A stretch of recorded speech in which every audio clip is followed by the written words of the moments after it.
আপনাকে ধরে নিবে।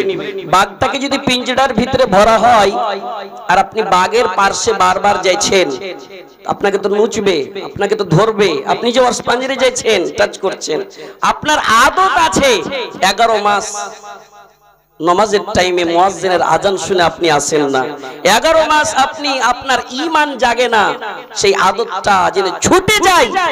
সেই জন্য কোরআনে কেমন সুন্দর করে বলেছিল আল্লাকুম তাত্তাকুন, যেন তুমি মুত্তাকি হয়ে যাও।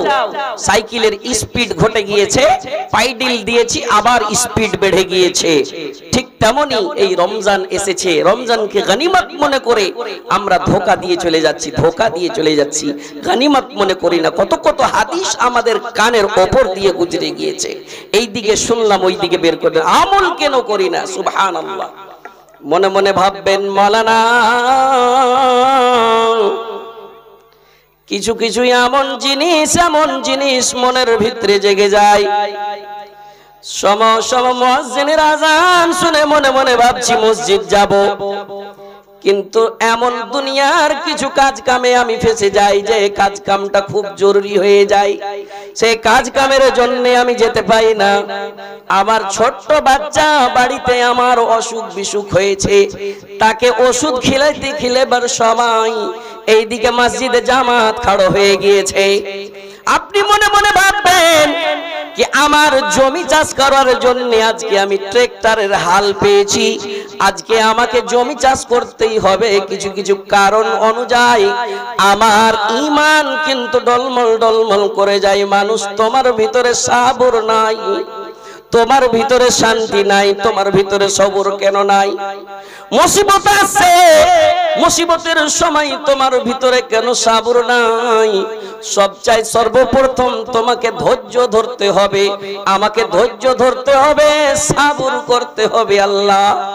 আল্লাহ তুমি মুসিবত দিয়েছো, তুমি উদ্ধার করতে পাবে, কিন্তু মানুষের যখন মুসিবত চলে আসে, মানুষের কোনো যদি বড় অসুখ বিসুখ হয়ে যায়, সে সময় মানুষ নিজের ঈমান হারিয়ে দেয়, মানুষ তখন নিজের ঈমান হারাইতে লাগে। শুনেন একটা উদাহরণ। আজ না হয় কাল তুমি যাইবা কবরে,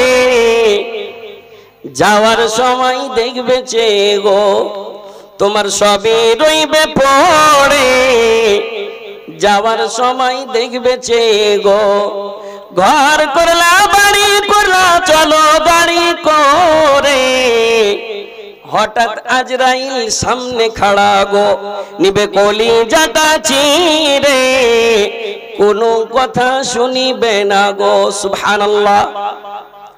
বাপজিরা আমার শুনবেন, মানুষের যখন কোনো গ্যারান্টি নাই, আমি একটা কথা বললাম, যখন মুসিবত আসে, মুসিবতের সময় মানুষ নিজের ঈমান কিন্তু হারিয়ে দেয়। বিজেলি গ্রামের কোন এমন মানুষ, তার বিয়ে হয়েছে খুব সুন্দর মহিলার সঙ্গে, মোটামুটি 10 বছর হয়েছে, সন্তান নাই, বিয়ে হওয়া, যাকে আমরা নিজের ভাষায় বাঞ্ঝা বলি। খুব আরমান করেছে, ডক্টরের ইলাজ করছে, করতে করতে করতে আল্লাহর কাছে দোয়া করছে, আল্লাহ একটা সন্তান দেন, একটা সন্তান দেন, একটা সন্তান দেন। আল্লাহ গো সন্তান যদি দিবে মাদ্রাসায় পড়াবো। আল্লাহ তোমার কাছে আরমান আছে, আমি আলিমের মুখে শুনেছি যে মাদ্রাসায় যদি সন্তানকে দিই, সে আমাকে খাবার দেখ কিংবা না দেখ, আমার জন্য মরে যাওয়ার পরে আলেমের মুখ থেকে শুনেছি এমন 3টি জিনিস যদি জীবনের বুকে করে যেতে পারি, তাহলে কবরে যাওয়ার পর আমাকে সেই নেকিটা আমার জন্য পৌঁছিতে থাকবে।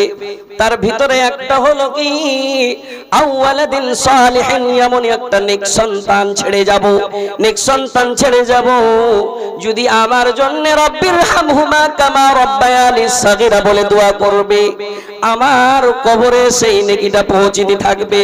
বড় আরমান করেছিল, নাম হলো, বাবার নাম মোহাম্মদ জাবির হোসেন। সেই জাবির খুব আরমান করেছে, জাবির প্রত্যেকদিন বাস্তুল চকে ডিউটি করতে যাচ্ছে, প্রত্যেকদিন দোকানদারি করে।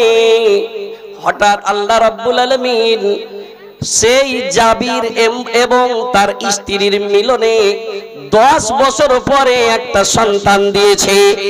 জাবিরের স্ত্রীর গর্ভে সন্তান দিয়েছে।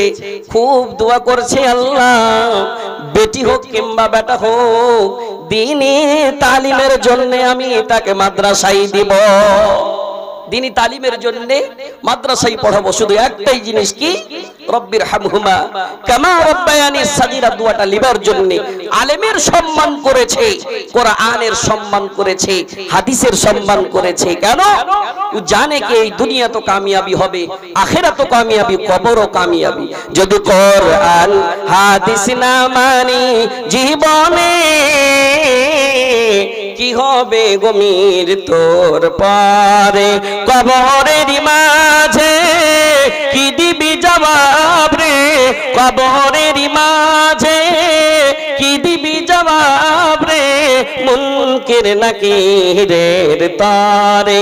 যদি কোরআন হাদিস না মানি জীবনে, কি হবে গমির তোর পারে। চারজন খাটলি ধরে নিয়ে যাবে গোরস্থানে, সবজন ফিরে আসবে, কেউ থাকবে না সেখানে। আলেম উলামাদের দিকে দেখিনি তো ফিরে, যদি কোরআন হাদিস না মানি জীবনে, কি হবে গমির তোর পরে। নারে তাকবীর, একবার আল্লাহকে লিল্লাহে তাকবীর, সুবহানাল্লাহ। আল্লাহ আপনাকে বেহতর বদলা দিবে। তো যাই হোক, আমি বলছিলাম সেই মোহাম্মদ জাবির স্ত্রীর সঙ্গে পরামর্শ করছে।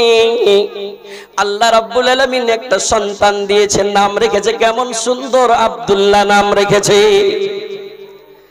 সন্তান আস্তে আস্তে বড় হয়েছে, বড় হয়েছে, এমন আদরের সন্তান। বাস্তুল চক যাইছে দোকানদারি করতে, বিবিকে প্রত্যেক দিন বলে যায় একবার ভিডিও ফোনে দেখিয়ে দিও। মায়ের আগে শুনবে তোমার কাছে বেশি সাবর থাকে না, কেন? তোমার ভিতরে ধৈর্য নাই। বড় বড় রাসূল নবী ওয়ালি যত গুজরেছে, সবারই স্ত্রীর ভিতরে কেমন একটা সাবর, কেমন একটা ধৈর্য ছিল। মায়ের আগে শুনবে। সেই ছোট্ট আব্দুল্লাহর আম্মা প্রত্যেকদিন নিজের স্বামীকে ভিডিও ফোনে ফোন দেখায়, সন্তানের ভিডিও দেখায়। আস্তে আস্তে বাচ্চা 3 বছর হয়েছে। বাপজিরা উদাহরণটা ভালো করে শুনবেন।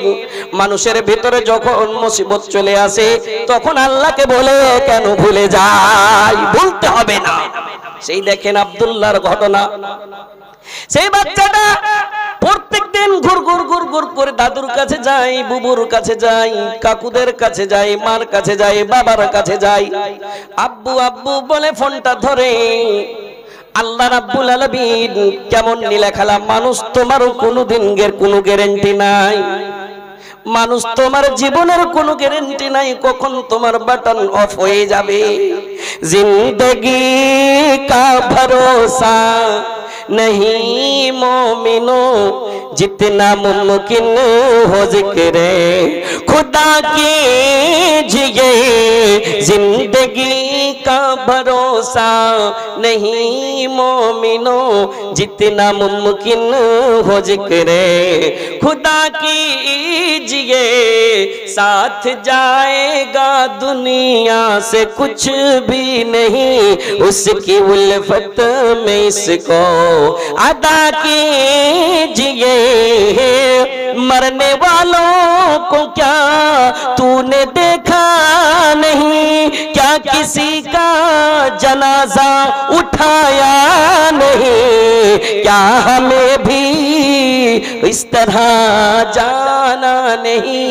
मेहरबान गौर इस पर जरा कीजिए।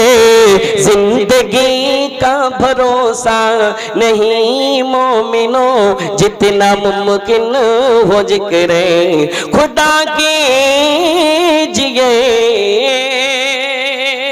नारे तकबीर, একবার করে যখন আমি ইশারা করব আপনারা কিন্তু দেন। আজকে জিকিরের টাইম, এই জিনিসটা হলো কি আল্লাহ ক্ষমা দিবে, মাফ করবে, আল্লাহ রহমান আল্লাহ রহিম, মাফের দিকেও আমি একটু যাব ইনশাআল্লাহ। আমি বলছিলাম সেই ছোট্ট বাচ্চা বিবিকে বলে রেখেছে মোহাম্মদ জাবির দোকানদারি করতে গিয়েছে, বিবিরে ফুরসত পেলে টাইম পেলে একবার আমার সন্তান আব্দুল্লাহকে ভিডিও ফোনে দেখিয়ে দিস। সুবহানাল্লাহ। প্রত্যেকদিন 12টার সময় দোকান বন্ধ করে বাড়ি চলে আসে দুপুরের খাবারের জন্য, নামাজ আদায় করার জন্য। ঠিক তেমনি দুপুরের সময় বাড়ি আসবে, কিন্তু হঠাৎ মোটামুটি 11:15টার সময় বিবির ফোন গিয়েছে, স্বামী যান, ও আব্দুল্লাহর আব্বু, আব্দুল্লাহর হালাত ভালো নাই, তাড়াতাড়ি বাড়ি চলে আসেন। সুবহানাল্লাহ। তাড়াতাড়ি সেটারটা বন্ধ করে আব্দুল্লাহর খবর শুনেছি, কত কলিজার টুকরা সন্তান, বুক ছিঁড়ে যাচ্ছে, এমন করে গাড়িটা স্পিড বাড়ালছে, তার সামনে কোনো জিনিস চলে আসলে নিজেরই খতম জান হয়ে যাবে, এমন হালাত হয়ে গিয়েছে। বাড়ি প্রবেশ হয়েছে, বাড়িতে দেখছে সবাই কান্না কাটা লাগিয়ে দিয়েছে। কি হয়েছে আব্দুল্লাহর, কি হয়েছে, তোমরা কান্নাকাটা কেন করছো, কান্নাকাটা কেন করছো? সবারই চোখে সবারই চোখে পানি, সবাই কান্নাকাটা করছে। আর তার মা এখানে পড়ে আছে, এমন একটা জায়গায় পড়ে আছে, একটা সন্তান 10 বছর পর পেয়েছে, সেই সন্তানকে হাফিজ বানাইতো নেক ইরাদা করেছিল, কিন্তু হালাত এমন হয়েছে নিজের ঈমান মুসিবতের সবাই ক্ষত নষ্ট করে দিয়েছে।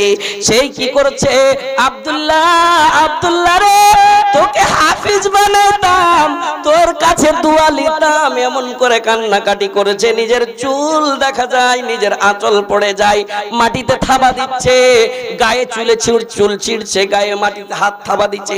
আব্দুল্লাহ তোকে এই করতাম, আব্দুল্লাহ তোকে এই করতাম। সারা ভিড়ের মানুষ তাকে দেখছে, ঈমান হারিয়ে দিয়েছে, নেক কাম কিন্তু ঈমান হারিয়ে দিয়েছে মুসিবতের সময়। সুবহানাল্লাহি ওয়া বিহামদিহি। ইনশাআল্লাহ। সেই আমি বলছিলাম এমন একটা জিনিস, তার মা, পৃথিবীর সবচাইতে নিকটবর্তী জিনিস হলো মা। মার কাঁদন কিন্তু কোনোদিন সন্তানের জন্য কোনোদিন থামবে না। সেই মা চোখ দিয়ে কানুক কিংবা না কানুক, ওর অন্তর সব সময় কাঁদতে থাকবে, সব সময় দোয়া করতে থাকবে, আল্লাহ আমার সন্তানেরাকে আপনি ভালো করে রাখেন, আপনার মনে হোক কিংবা না হোক। মা সবচাইতে পৃথিবীর গরিবী লোক, সেই দেখতে পেলেন আব্দুল্লাহর মা নিজের সন্তানের জন্য নিজের ঈমান হারিয়ে দিয়েছে। আব্দুল্লাহর বাবা বলছে, ও আমার বাড়ির লোকেরা সবাই শুনে নাও, কোথায় আছে আব্দুল্লাহ, দাও আমার কোলে, আমার কোলে দাও। কোলে নিয়ে আব্দুল্লাহর দিকে তাকিয়ে বলছে, আব্দুল্লাহর কথা বল, আব্দুল্লাহ কথা বল। কিন্তু সেই আব্দুল্লাহর মুখ থেকে কথা বেরোয় না। আব্দুল্লাহ তো আর পৃথিবীতে বেঁচে নাই, সবাই কান্না চুপ হয়ে গিয়েছে। আব্দুল্লাহর বাবা কথাটা বুঝতে পেরেছে, সবার মুখে হাত দিয়ে বলছে, কেউ কান্নাকাটা করবে না, কেউ কান্নাকাটা করবে না, আল্লাহর জন্য এসেছে, আল্লাহ রাব্বুল আলামিন দিয়েছে, আল্লাহর আমানত আল্লাহ নিয়েছে।